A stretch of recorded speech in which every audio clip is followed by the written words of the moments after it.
లేఅవుట్లలో ప్లాట్ల క్రమబద్ధీకరణకు మరో 4 రోజులే మిగిలింది. ఈ నెల 23తో గడువు ముగియనుండగా ఇంకా వేలాది మంది నుంచి దరఖాస్తులు రావాల్సి ఉంది. ప్రభుత్వం విధించిన గడువు ముగిశాక ప్లాట్ల క్రమబద్ధీకరణకు అయ్యే ఖర్చు భారీగా పెరగనుంది.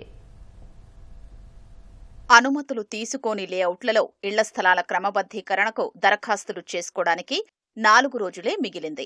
ప్రభుత్వం ప్రకటించిన గడువు ఈ నెల 23తో ముగియనుంది.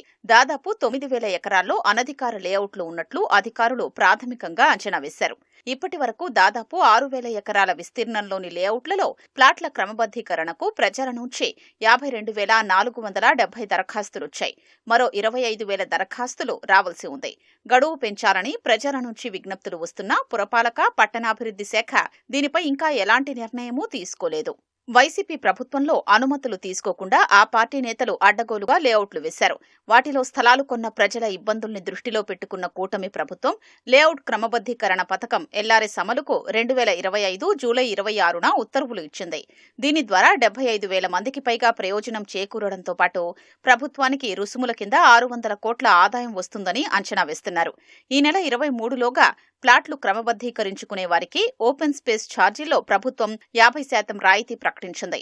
ఛార్జ్ కింద ప్లాట్ మొత్తం విలువలో 14% బదులు 7% చెల్లిస్తే సరిపోతుంది.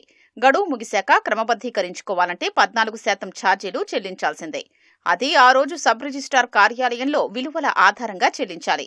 బెటర్మెంట్ ఛార్జీలు, ఇతర రుసుముల మొత్తంపైన అపరాధ రుసుములు విధిస్తారు. ఇవన్నీ చెల్లించడానికి సిద్ధమైన ఆ లేఅవుట్లో అప్పటికే కొన్ని ప్లాట్లైనా ఎల్ఆర్ఎస్లో క్రమబద్ధీకరించుకుని ఉండాలి. లేదంటే దాన్ని అనుమతులు లేని లేఅవుట్గా భావించి క్రమబద్ధీకరణకు, ఆ స్థలాల్లో ఇళ్ల నిర్మాణాలకు పుర నగరపాలక సంస్థలు అనుమతులు ఇవ్వవు. అనేక చోట్ల ప్లాట్ల యజమానుల చిరునామా తెలుసుకోవడం అధికారులకు సమస్యగా మారింది.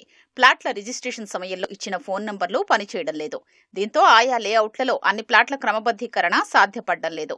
విశాఖ, గుంటూరు, తిరుపతి, విజయవాడ, నెల్లూరు నగరాలకు దూరంగా ఉన్న లేఅవుట్లలో ఇలాంటి సమస్యలు ఎదురవుతున్నాయి. మరోవైపు 9,245 దరఖాస్తులకు సంబంధించి కావలసిన దస్త్రాలు, వివరాలు లేవని వాటిని అధికారులు పక్కన పెట్టారు. ఆ సమాచారం ఇవ్వాలని దరఖాస్తుదారుల్ని సంప్రదిస్తున్నారు.